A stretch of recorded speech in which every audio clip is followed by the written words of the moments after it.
I used to be in the hip hop dance scene. Nice. I was super active probably like 15 years ago. And there's these American artists named Jason Derulo and Chris Brown. And back in the scene, we all danced, and we were just like young up and coming dancers. I just danced because I just love the scene. And there's a lot of people that were like that. And there's two individuals that were in the same crew. And, they just worked hard. They were always on the hustle. They always went on auditions. Fast forward, both of them are.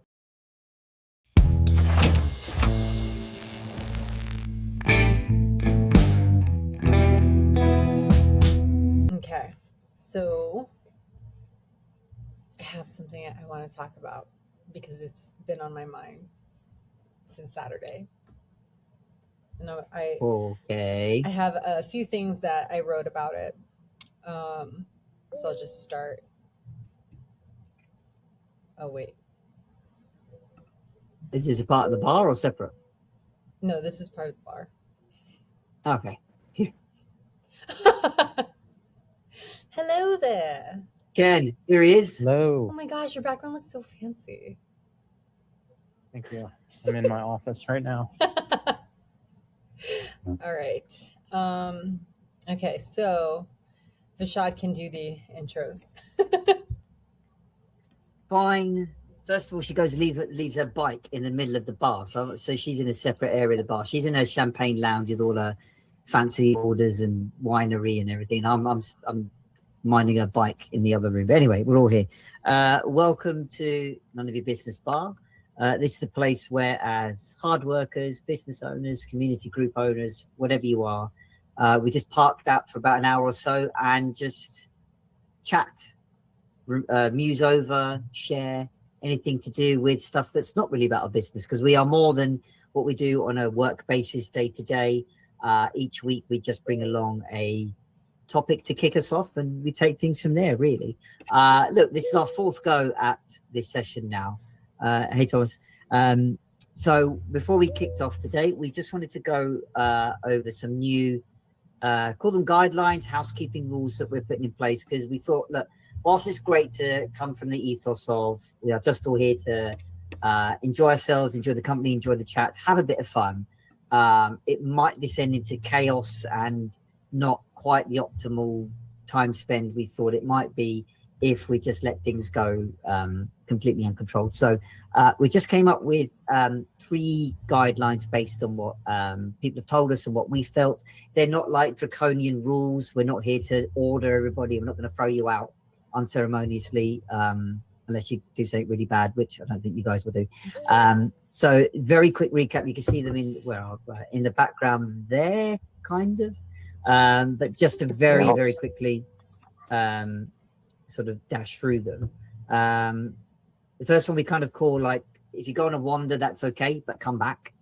It's essentially the idea that, like, look, we might go off on a tangent and go off on a world of its own, but because we're wary of people's time and energy, if you can just introduce maybe a question into the end of your thing, or just introduce someone else, that keeps that inclusivity, keeps the conversation going, rather than just going off and going, okay, great, and now what? Again, just to keep things flowing, just to keep things going. And in the same ilk, we encourage you to, because we've only got an hour together, we don't want to carve too much time out on a ramble or a hogging the mic or that kind of thing. So again, I'm not going to teach you guys how to talk, for God's sake, but this is just about, look, we just thought that, like, there's so many different time zones involved with the people that are coming in. So we just want to give everybody a fair chance to share, to say what they've got to say, rather than just have a big chunk of time taken out. And I'm ironically saying, I know I'm doing that at the moment, and I'm trying to get to it as quick as I can. And listen, look, the last thing we also want to say is just have fun. Not by an order, but just like, this is meant to be in the spirit of nothing's meant to be taken too seriously. We're not here to exactly, Ken, literally no trauma dumping. Probably it's written there, I think. This unfortunately isn't a therapy session. You are welcome to share, but again, just try and hone things in. And also, If you said stuff on other calls, because we might bump into each other. All right, Ken, no worries. I know what you mean. We might bump into each other in other communities and calls. So we're not saying reinvent yourself every time. Again, just beware that if people have heard things before, and look, hopefully the topic gives us that chance to talk about something else that you may not have spoken about. So yeah, that's really kind of it. I didn't want to go on too much about it. So without further ado, Lexi has a great topic for us to kick off with. All right, so this is one that came off of my other weekly call, Contradiction Cafe. And the question is, what if the biggest thing holding us back isn't our ability, but our belief that our actions matter? Our belief that our actions don't matter. So basically, Siegelman's dog experiment is 3 groups of dogs get shocked. One group couldn't stop it by pressing a panel. One group couldn't stop it no matter what they did. And later, every dog was given like a real way out, like an open path to escape. But the dogs who previously had control took it. But the ones that didn't, they didn't even bother trying because they had already learned that they couldn't escape. So it wasn't that there was no way out. It was that they just didn't think, they wouldn't even think to try to escape because they could never escape it before. And the conversation that happened in the cafe just made me realize, like, this isn't really a story about dogs, it's a story about us. So it's kind of like there's like a locked door concept, where a confident person is someone who turns the handle, and a cautious person is someone who will check if it's locked. But someone experiencing learned helplessness doesn't even reach for the handle because they've already decided that it's locked.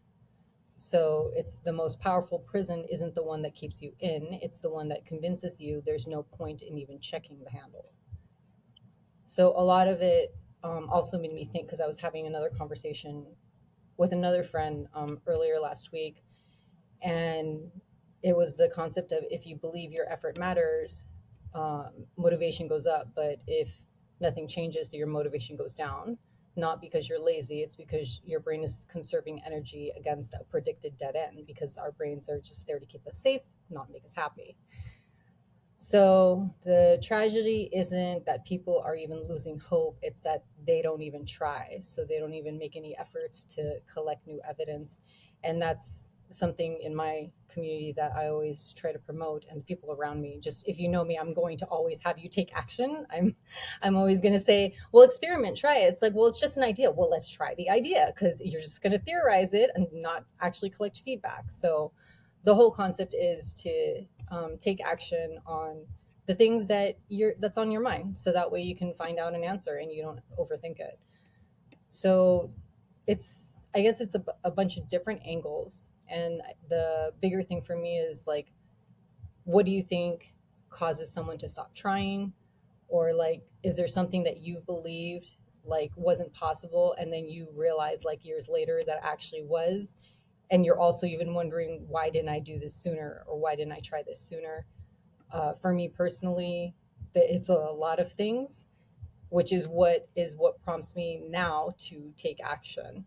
And even in my recent experience, just being on the online community school, where this is where all of us are gathering, it just opens my perspective up in so many ways, because I'll talk to people, especially lately. Like, I talk to people and then they tell me their idea, and I'm just like, all right, like, what else do you got to do for it? And then it's like, nothing really, I want to think about it a little more. It's like, what's there to think about? It's just like, I just try to close the gap between taking the action, actually executing, and where they may be at in that part of the process. Because I've done the overthinking and I've done the theorizing. And the best gift that was ever given to me is being able to experiment with all of you guys in particular, and try things out and get to know myself more, get to know all of you guys more. And it just, I definitely a year ago wouldn't think that this would be my life right now. But I also definitely 3 months ago didn't think that my life would be like this right now. It was a dream that I theorized about for years, like, oh, that'd be so cool if I was like a part of this community and met all these like-minded individuals and we all brought something to the table and we all grow together and learn together. It was a dream. And then today, you know, after working on my community for a couple months, it's come true and it's being built in the process. And so that for me is something that kind of like opened up my eyes, opened my perspective. Yes, that's why we're all here today, actually. Yeah. So it's, if I didn't give school a shot, you know, if I didn't try the thing with synthesizers and go crazy, if I didn't connect with you guys through comments or through calls, like we all wouldn't be here today, you know. So it's definitely, this is what I mean. It's just like taking action, experimenting, putting yourself out there, putting your authentic self out there and seeing what comes back, because sometimes we have blind spots and sometimes we might not like what's reflected back to us, but at the same time we can just take it as feedback for something that we can just adjust and learn from and then keep moving forward, not necessarily putting all these definitions on it. Like it's not something worth giving a shot. Making, I guess, like executive decisions, if it's not endangering your life, I feel like you don't need to really make executive decisions unless it like ruins your peace or something. That's different. But it is essentially, everybody believes so much in their brains keeping them safe that learned helplessness is something that's within all of us. You know, so I would just like your guys' perspective on this.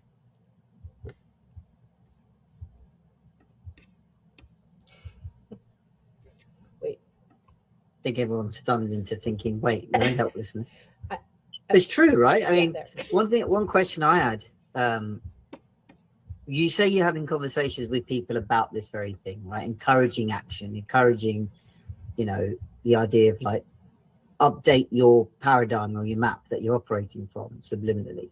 What do you see as people's, what do you see as the most common thing that people shy away from when it comes to taking that action? Because we were saying before, right, that like you can map everything out, like what you need to do on a task or a thing, you know, a color-coded spreadsheet or a big Notion document or a big AI readout, and it will even tell you just do this little thing, and then we don't do it. We're convinced of it, we built it, it looks good, we color-coded it, or we made it, we prompted it, yada yada. So why don't we actually do it? I feel like a lot of it is the like procrastination, productive procrastination. Because Yeah. you try to do so many things, but you don't actually do the highest leveraging task or highest leveraging execution. I feel like from what I've experienced personally, a lot of people have a hard time starting. I can't tell you how many people I've encountered over the months that are just theorizing, like, oh, I made this great whatever, you know, I made this great product, you know, it's going to be great. And in my head, I'm like, did anybody ask for the product? You know, is that where you started? You know, and usually it's just like, no, I just was inspired and had this great idea. I'm like, then why would anybody go to that?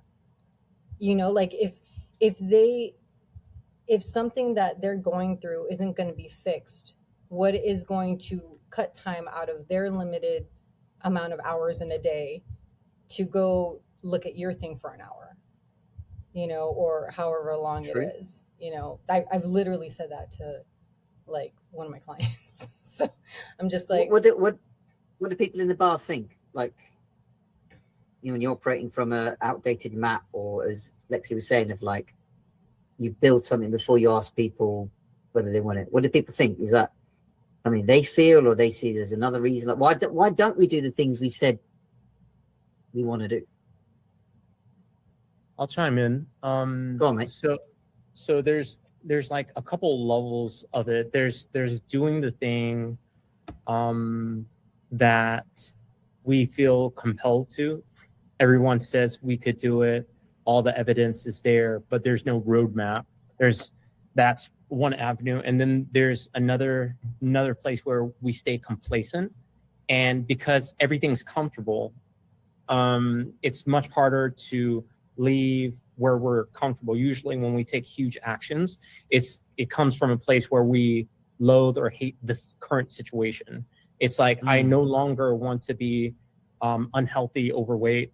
I no longer want to live in an environment where it's toxic and they just like loathe it. And it takes that for someone to start any type of action. From my own experience, like just kind of being an observer, including myself. It's like, oh, like this isn't too bad. Like I'm a little out of shape. It's not like completely horrible. Like I'll do it next week. I'll do it, at the beginning of the new year, so I can start off fresh, giving me all these like reasons, why this time right now is not the most optimal time. I'll just wait until a more convenient date, but that convenient date never comes. That's one aspect of it.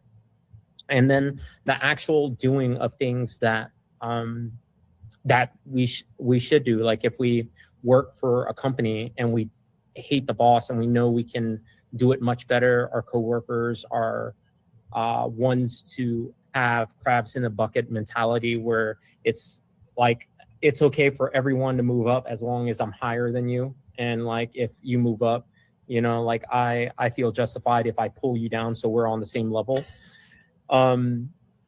Places like that, people stay in work environments like that because it hasn't gotten that bad yet. And I've noticed from individuals, it gets so severely bad, or something drastically happens, like someone gets let go of the job that they hate. Like it's like, oh, I can't believe this happened. I hated that job so much. Now I can't go back to it. What am I going to do now? Like there's like a mental barrier for it. But I don't know. Like so I think like the question was like, what prevents us to do that? Like those are probably the most common underlying reasons on like two different scenarios. So do you reckon it's like the certainty that you get from the crap situation now is better than the uncertainty of making the change? Yeah, because I like in psychology, like we have risk aversion, like we will definitely, even if the potential upside is really high, the feeling of losing out or losing something is stronger, like regardless of how big it is. Like it's like, hey, like in 6 months time, if you invest $10,000, I can guarantee you that you will make 10x that in a year. And someone's like, I don't have $10,000 right now, but the thing is, if it's guaranteed, like there's still like a disconnect or dissonance. Why is that? Like if it's guaranteed, right? Because it's that fear of like, what happens if we don't get that money back? But that's just like a hypothetical situation that like I've actually seen without naming the actual situation in people. Good shout.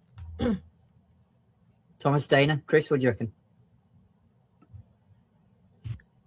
I think that one of the things that comes to mind hearing all of that is the fantasy factor.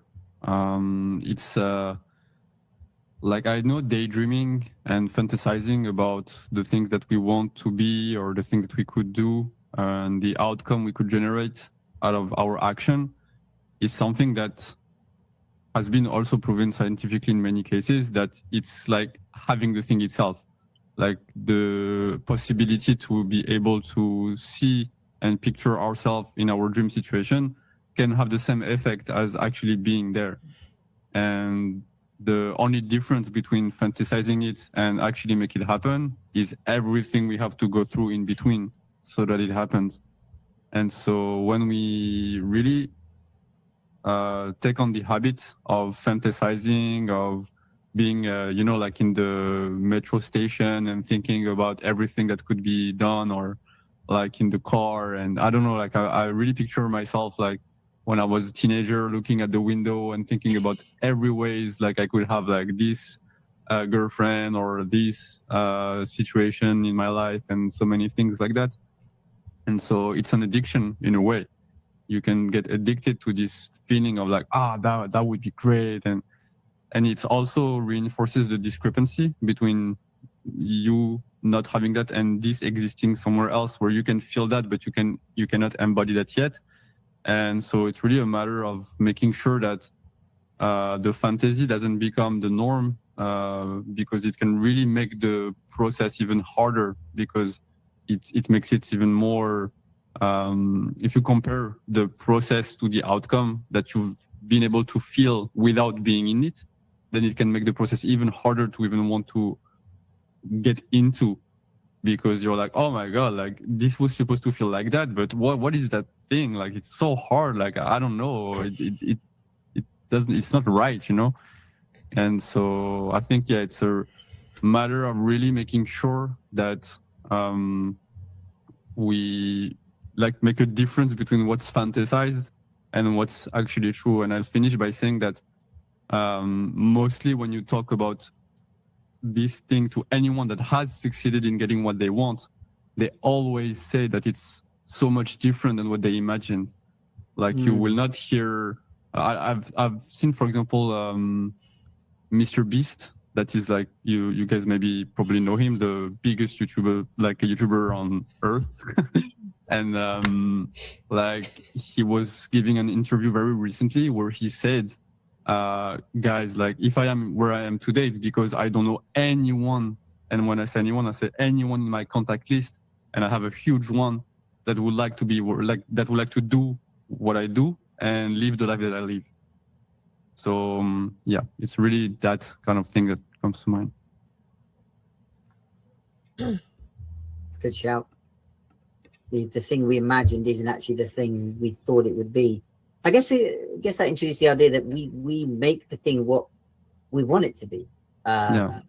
So see, I came across a great phrase actually just before the call of like, there's an omnipresence of subjectivity. Whatever you think the thing is what it is. Just go on a little tangent to expand on that. There's an experiment done by a psychologist a few years ago where he took a group of wine experts and he took a bottle of white wine and poured 2 glasses of it, and he colored one of the glasses with red food coloring, so it looks like red wine. And he gave it to the group and said, like, tell me what you think of the wine. And everybody in the group, the wine expert, all talked about the red wine like it was a red one. That's the red colored wine, like it was a red wine, like how similar it is to jam and how it's like a berry and all that kind of thing. Not one of them identified it's the same wine, it's just that this one's got red food coloring in it. So it's because they saw it was a glass of red wine, then it's like, oh, that must be red wine. So if you whatever you perceive it is, what you believe it will be. And then the second thing he did was he took a cheaper bottle of red wine, a separate one, and he got an empty bottle of a posh wine bottle, and he poured some of the cheap wine into the posh bottle. And again, he gave both bottles to the group and said, right, tell me what you think about these wines. And they all described the wine from the cheap looking bottle as like, oh, that's flat, that's weak, that's not very nice. But they described the wine from the posh bottle as like, oh, that's all balanced and rich, and all these potsy terms that they use. But not one of them identified it's the same wine, just from 2 different looking bottles. So again, whatever they perceive the wine to be is what they believe. So is our belief system then hijacking or affecting, I should say, how we feel about outcomes, leading to that helplessness that Lexi introduced? What do we reckon?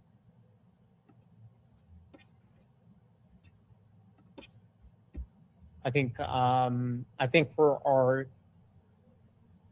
our belief systems, we come into a world where we're like very open, and then we get very quickly acclimated to rules and boundaries depending on where you come from.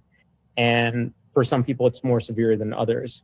And I think it really holds true to the experiment from the beginning. It's like after so much conditioning, it's really hard to have that undone, that programming done. So for our belief system, yeah, I definitely think that's a major influence, but I also think that regardless, and there's some outliers that can overcome their environment, but most people are subdued by their environment, like regardless how strong their will is. I think it's a perpetual flywheel once you're in a good environment. Like, you know, like if you're surrounded by, like if you're a recovering drug addict and you're in like a heroin house, it's not going to be easy. I'm not saying it's impossible, but those aren't the conditions for you to recover. But if you're in a safe place where you have a support system, there's more, you're more likely to get out of that, right? So to draw it back to what we were talking about before, is it our belief system? Yes, and I think it is definitely fueled by our environment. Does that completely determine it? No, but you know, and this is me speaking from my own experience.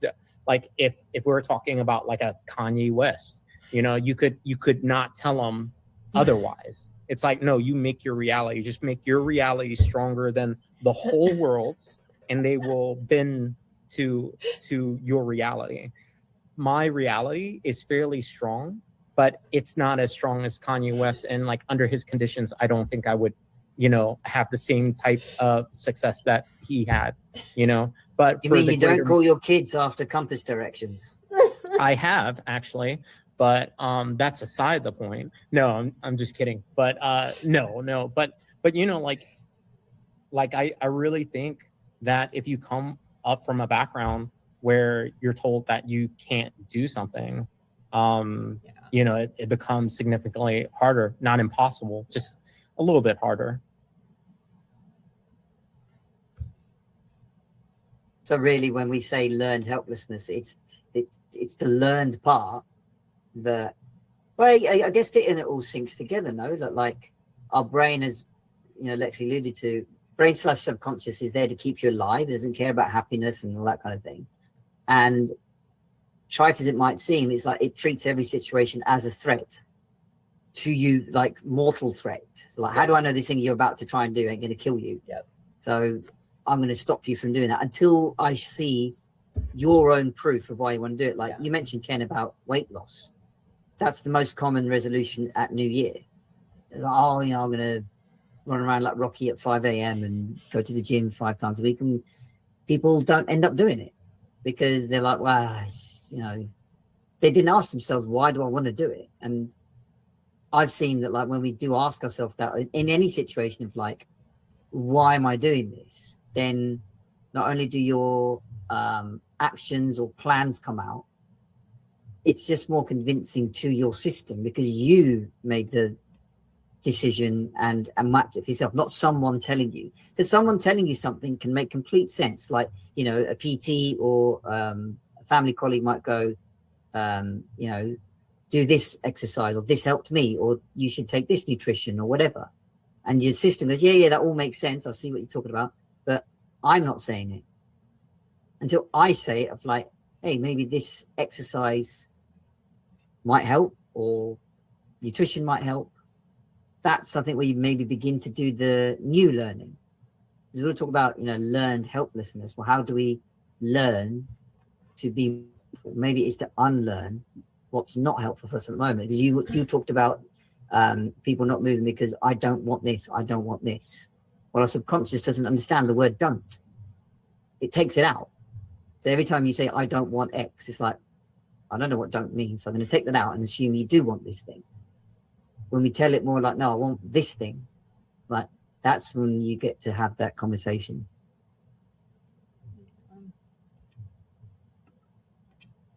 Yeah, I feel Thomas, like, Lexi, what do you reckon? yeah, I feel like wherever you, like how you were saying earlier, we give everything meaning. So like everything basically has no meaning.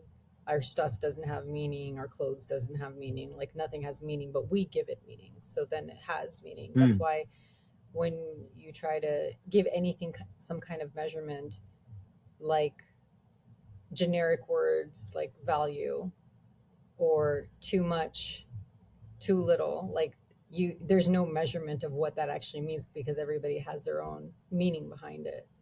But yeah, it's one of those things where it just makes me wonder how much people are stopping what they could be doing just because they don't believe in it, but don't realize that they don't believe in it in the learned helplessness way. Like I was on a call earlier with my friend, and they were showing me stuff in school and showing me their community and the people that are going into the like pending memberships.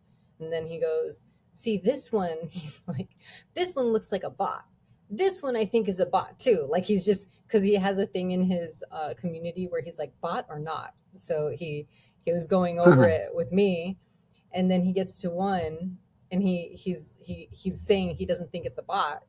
And then I go, oh, well, why don't you just chat with him? And he's just like, oh, yeah, I wish we had that option. It's just like, oh, well, have you tried? He's like, I did try a little bit ago, but you know what? Let me see. And then he goes in and finds out that he can chat with the potential bot. So from there, he was just like, you know, this is so funny. There's this story about an elephant that was tied to a tree, and then we just started laughing because he saw my post in school about the learned helplessness and everything, and he's like, I go, you just saw my post, didn't you? He's like, yes, I did. I just read it. He's like, but it's just funny because this is literally what just happened right now. I would, if I hadn't been on a call with you to give it a shot, then I wouldn't have even checked, and that's more of what I'm experiencing is people who don't normally give things a shot just need someone as a permission slip to say, well, why don't you try? You know, like why not check it for 2 minutes? Why not try it for 2 minutes? Why not ship it at 80%? Why not? But even then, do people, because of that safety of, well, I'm all right now, There again, the words make sense, yeah, but they don't do it. yeah, that's, I mean, from there, what I find is it's very dependent on their situation and circumstances, because whatever environment they're in is what's supporting their beliefs.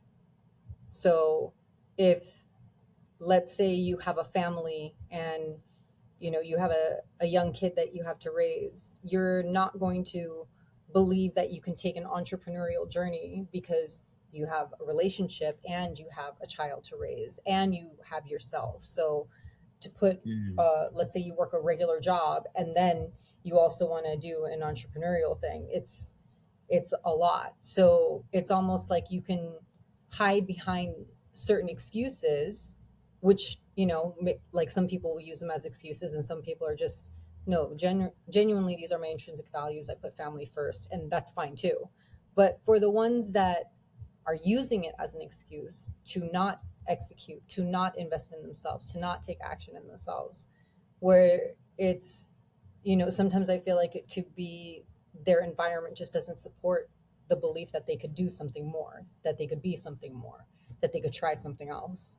And a lot of it is if you are talking to people who are on a similar journey to you, then it makes it that much easier for you to have at least be like a little step closer to succeeding, because you're creating an environment that supports your growth, that supports your evolution in whatever it is that you decide to take on.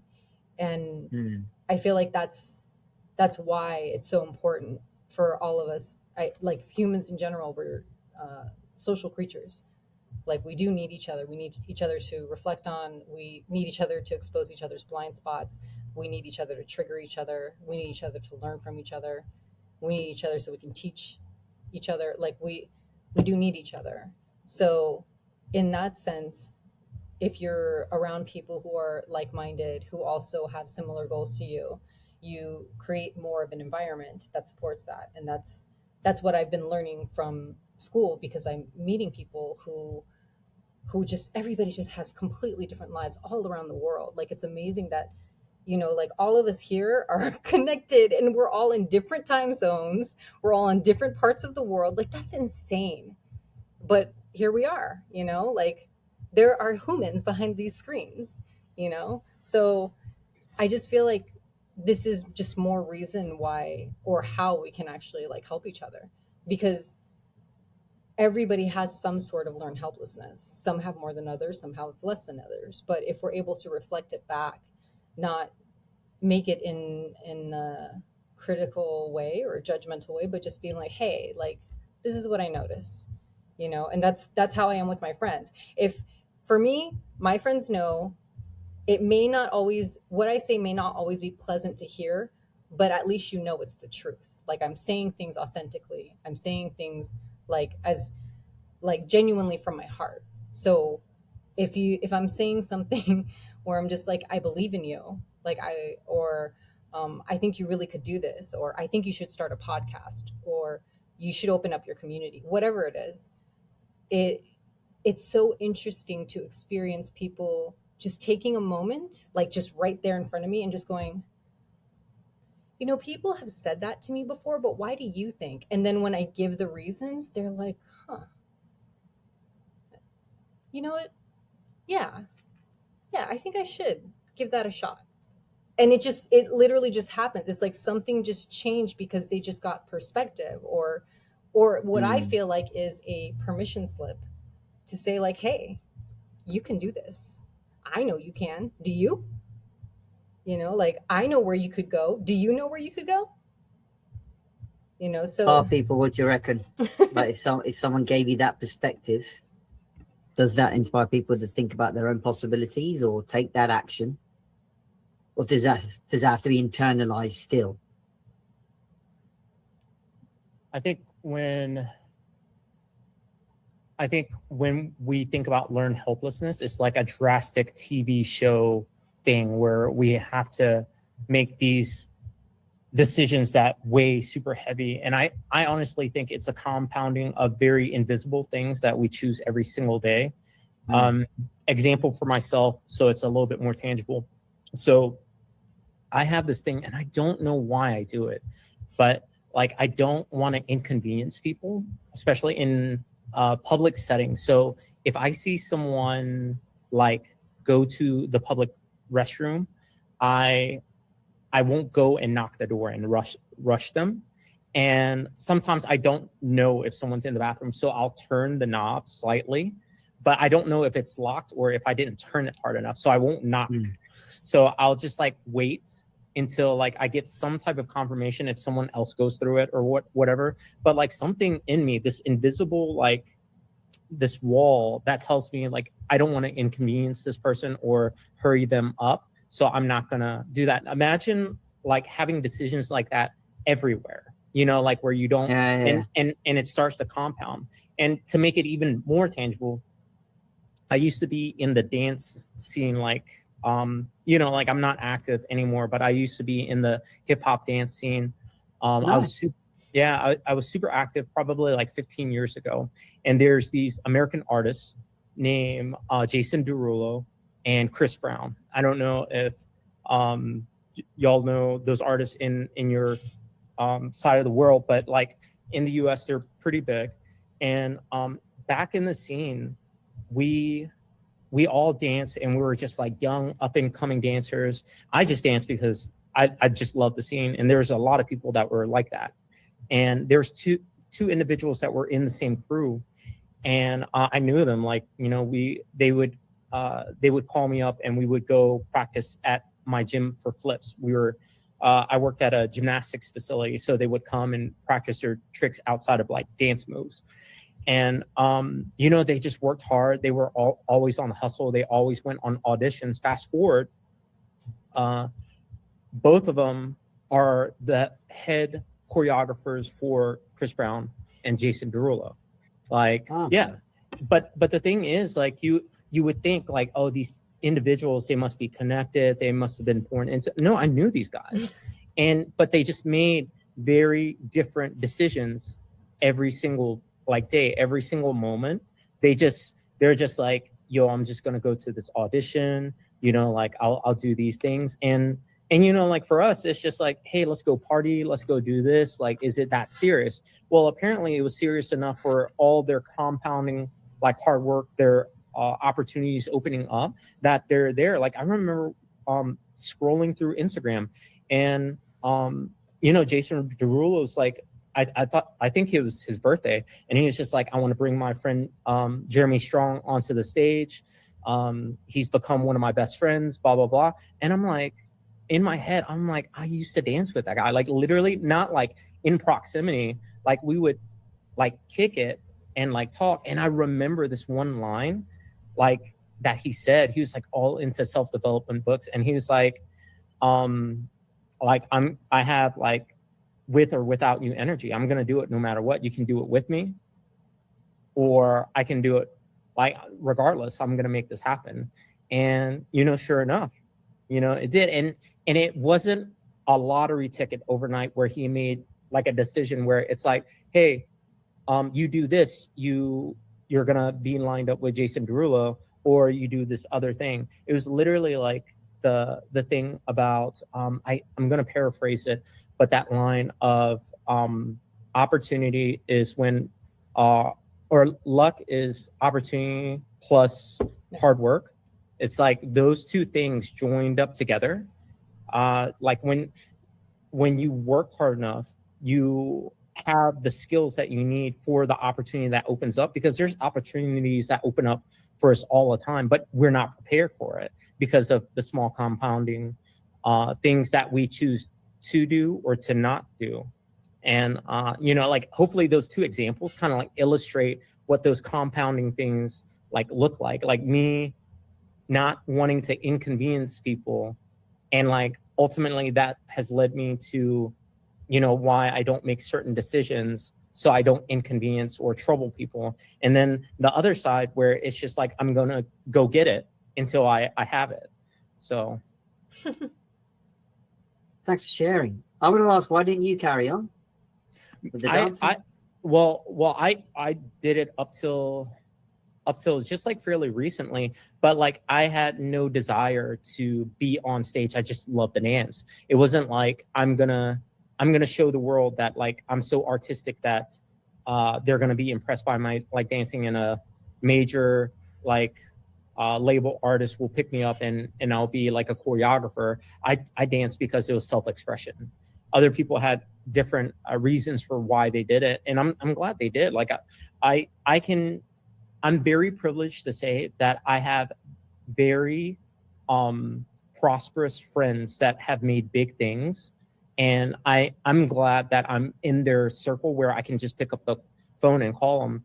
I also wish that I had those compounding things to do certain things. And I'm not eliminated from it, but like it's more of, if you watch a person grow 10, 15 years and they end up in a certain place that other people envy and want, and you've grown like with them, you can usually see that it wasn't by luck.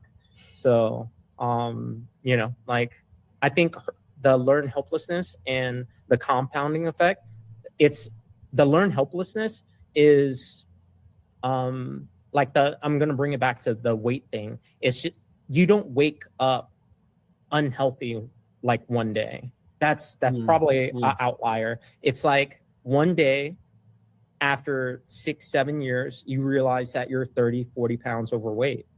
It's not, and it's so slow that the weight gain and the unhealthiness just kind of seeps in invisibly until it's not invisible anymore. Very true. Very true. Thomas, what do you reckon to all this? It's all very interesting first. And yeah, there's one thing that stuck that you said, Visha, that kind of carried on through the whole conversation afterwards, is the why. And the why, I think, is a very interesting thing, because it's been democratized by Simon Sinek in a way that he just brought it to the scene, and everyone was like, oh yeah, the why. No, he copied me. Yeah, I'm sure he did. And yeah, so this is what I wanted to do, to just like reattribute to you the why. Not just joking. So the why, I think it's interesting because there is different depth to the why, and like I think that why, when it has been democratized, people are starting to use it in a way, but it's not enough to just like say why. It's I think there is something about the depth of the why as well that really runs the show. And when Lexi, you talked about people having like kids and like relationships and things that are really I was going to say serious, I don't know if it's the right word, but it's like really you feel the responsibility, as a father, as a mother, as a CEO, you know, like there's different ways that you can feel that. And I feel like these people, like as much as they can use that as a strong excuse not to do something, they're also usually the people that succeed the most because they have the strongest why. If they actually dare to do this, it's like, okay, I put everything in this entrepreneur journey, and now I have like my kids and my wife on the line, so I'm gonna make it happen. And like Hormozy, for example, if you read his book, like 100 Million Offer, the first story he says is like he basically burned the bridges with just 1,000 in his bank account, and he made everything in his power to call people like 100 times a day and make it happen because there was no other solution to him. Like, and so, like, I don't know about Jason Derulo and Chris Brown, which are extremely famous in France, by the way, just in case you're curious about it. But like, I don't know about their why, but I would be very interested to know how much of a why they carried while they were doing all these things, and what it meant to them as well, you know? Because I can see, for example, myself, when I don't do something that I said I would do, usually it's not because I don't have a why, because I know about the why. So I'm really digging like, okay, this could be that, this could be cool, but it stays comforting. It's like, of course, like, you know, being, you know, like very healthy and jacked could be cool, but I'm already, I have my girlfriend that loves me the way I am, and she tells me every day. And there is comfort behind this that don't make it like it's a life or death situation. It's, until it becomes, obviously, if you gather a disease from not being, but it's hard to picture yourself in this situation where everything is catastrophe and you have to react or it's life or death when you're not in this situation. And so not trauma dumping, just facts, you know, like in my family, there is a lot of heart conditions. And like in the span of the last 4 years, there was like a lot of like, I don't know, my mom had a stroke and my dad a heart attack and like all of that in the span of 4 years. And you would reckon that, okay, this is just enough for me to like now have like a life of pure nutrition, you know, perfection and everything. But it still took me like 2 years to stop smoking cigarettes. I'm still struggling with some food issues, like, you know, making decisions of eating fast food. And even though I know how I feel afterwards, like it's like, because the why started to get like way stronger when it all happened, but still I have these resistances because it's not ingrained yet in my own experience. So I think it's very interesting to see how much of this why is shallow and how much of it we can dig. And I think that the job of a coach is also in like of a therapist, but especially coach, because coach is more like into the let's make something happen, whereas therapist is just like let's dig, you know? So it's like when you do both, you dig and you try to make it happen. Usually you see that it's by going deeper and see like what really truly moves you internally that you can find the resources to actually really act from a place of pure inner drive, you know. And I think it's a mix between that, because just to finish, you mentioned something about the who is in your story, Ken, like actually the difference between Chris and Jason and the other dancers, maybe you and everything, is that like I think it really depends on the core of like what they really wanted out of that practice and how much they felt it from the bottom, you know. So yeah, it makes me think of all of that. And like I think questioning the why in a very much deeper sense is really interesting in these situations. That's a great shout, especially with the first example of when you dig into the why and you're finding that actually my current situation is okay. Well, that in itself is like, okay, is that a story you're telling yourself? There's an invite to dig there. But sometimes it's like, as you said, yes, I could get rich, jacked, etc. But my partner and me, that's the key bit, think that or feel that I'm all right as I am at the moment. Yeah. That's the big thing. That's also okay. Because sometimes the biggest change is actually not making a change. And yes, there's an opportunity to go, but are we overplaying that a lot? Are we buying into, again, the safety of the what we said before, like the learned helplessness? So it is that we're just trying to strike a balance. And sometimes it's okay to find ourselves going, actually, I don't want that thing. that's okay. We don't have to. Sometimes there's a temptation to go, what everybody else is doing, I should be doing it as well. And again, it looks like it makes sense. It looks like yeah, you know, wherever that might be, you know, do this for your relationship, or do that for your business, or do that for your health. It's like, yeah, that all sounds good, and get instant results. You know, I think that also plays into a lack of patience. We want a result straight away to go, you see. Because then, you know, our subconscious can hook onto that and go, I can update the map now. But it's when we go to do something that is random in itself as like a result to go, well, it should work, whatever it might be, but it might not. We don't know until we actually do the thing. Yeah. Maybe that's what also plays into the like, well, all right, I might not bother doing that.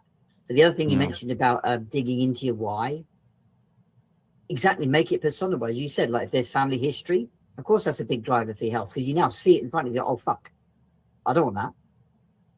Again, so your system's like, okay, I know what you don't want, but what do you want? So it's to get healthier for your long-term health, to prevent family, you know, history coming through for you. So then your subconscious goes, yeah, that makes sense. Now it buys into it, and all these things are all automatic. You know, we don't have to sit down consciously each time, but it can help. You know, like you mentioned, like why do old habits like, you know, cigarettes or junk food come in? Well, they've been running the show for years. It knows that, okay, after, you know, binging on junk food, you might feel a bit shit, but in the moment it's like, yeah, you know, that's accessible, it's convenient, it's there. It, again, doesn't care about, you feel shit afterwards. Like, well, you're full, aren't you? Now, if you say there's a healthier way, go and show me. So it's all these little things and clues we can buy into, you know? Yeah, there is another thing that, like, from the fields that I'm exploring this year that I feel are extremely interesting in that sense is that, you know, since I'm exploring and really working now with emotions, it's the way that you're using emotions to take a decision. And for example, what I see on a very standard standpoint, like a very, you know, someone not working on emotions, what they do on a daily basis is that they're reactively, they're reactive to their emotions to take a decision. And if you scale emotions to the, you know, positive and the negative in a way, even though it's not the real sense that I want to call it, like if you're used to take a decision from a place of scarcity, of fear, then you will just take decisions that are linked to something that is bringing more scarcity and fear to you. So if someone is extremely happy and efficient in their high ticket offer, and you're in a fear and scarcity about, you know, money, then you might buy into that because you're like, oh my God, he has money. I don't, I need that. So I'm going to buy into his offer where he promised me that it's going to be so easy because I only have to find one client per month to get 2,000 a month and I already have nothing. So yeah, that sounds great. I'm going to go there, you know? And what happens 99.9% of the case in these situations, they are the statistics that don't make it because they take a decision from a place of, I'm going to just like, confine everything and just, okay, I feel courageous, I'm braving my fear. But the thing is, like, you're still taking the decision from the place of fear. And so this is running the show throughout the whole thing. Whereas if you're taking the decision from the place of, okay, I've laid down my business, I'm confident this is what I want to do with the long term. It's not easy, but I know I'm optimistic about myself being able to make it, to become a top like person in this field. And I'm building my network slowly and I feel more consistent and more grounded in this. And so it feels better. Okay, I still need to be better at sales. So I notice it there. And so from a place of positive energy, I'm going to say like, okay, this high ticket course sounds like the best resources that I can take right now to take myself up to the next level. And so I'm taking a decision from a place of groundedness, of optimism, and of proactiveness. And so from this standpoint, I'm very much more likely to be in the top % of people who make it there because it doesn't become this whole thing where I'm putting it like it's the main thing that's going to save my life.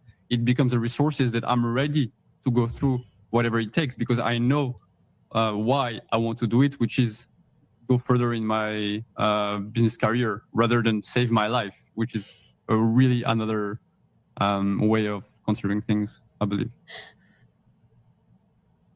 Well said. Well said.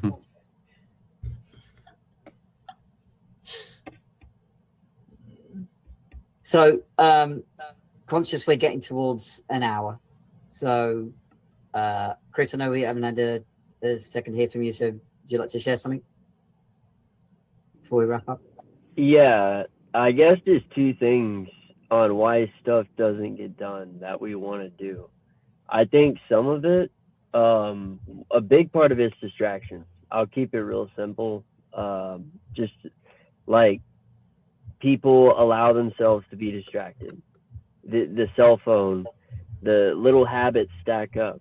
You know, like certain foods you eat may dull your mind, so you like lose clarity and you lose focus and you lose sight of the picture. You're like getting distracted by people, you know. So learning time management and minimizing distractions. And then the other thing I wanted to point out is sometimes we just got to hit rock bottom. That's my method. I have to, like, if I really want to do something, I got to reach a point where like I got nowhere left to run. And God's like, hey, you got to do this. And it's in my mind and it won't leave my mind until I do it, basically. So I gotta like, because I'm very impulsive and I'm very like quick to the trigger on decisions, and I like spontaneity a little bit too much. But you do too much spontaneity, you're not standing on a ground anymore. So then you got to work on groundedness and stability, and then you get comfortable in that. But then it's like, oh no, you need to go on an adventure, you know, do something. So I think sometimes, yeah, you got to like just hit a wall where you're like, you got to come to the acceptance. My life is not going to change unless I do something about it. No one's coming to save me. Mom and dad are not going to pitch in. I don't gotta maybe have an accountability buddy. Like I have a brother in India. He's my accountability buddy. We're accountability buddies for each other. So like if we're kind of like hitting a wall, having one person you can talk to that's going to encourage you to like grow, like once a week at least is like good. So, but yeah, sometimes you just got to hit that wall, and then you're like, okay, if I want things to change, I got to do it. If I want to lose weight, I got to do it. I got to do something. Nobody's going to do it for me. If I want to start that business, if I want to, you know, you just got to do it. Too true. Lexi, you want to start closing up? Your bike's making noises, so let me just check. So if you want to close up, you can check your bike. It's fine. Yeah, I agree. I feel like I was told years ago from like one of my good friends that most people don't make changes unless they're in a lot of pain. And the severity of the pain is whether they'll make the changes towards that or not. Like, so you can either make changes or you could just stay the same. You can make different choices or you could just go off the same thing. Yes, people are just like comfortable. So it's one of those things where it's like people are comfortable and they also may be operating from a place of fear. So you'd have to use your own discernment to kind of figure it out.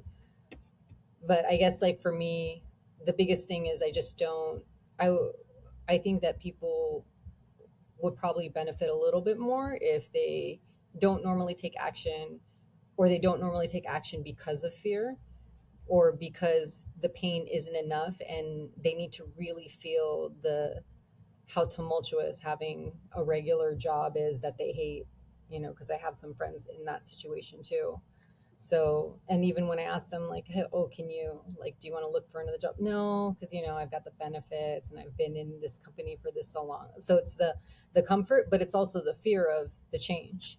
So sometimes it's a combination of both. The biggest thing for me is I would just prefer for people to at least just try something different, not because there's any kind of like certainty. It's just more of not allowing your beliefs of yesterday to affect today.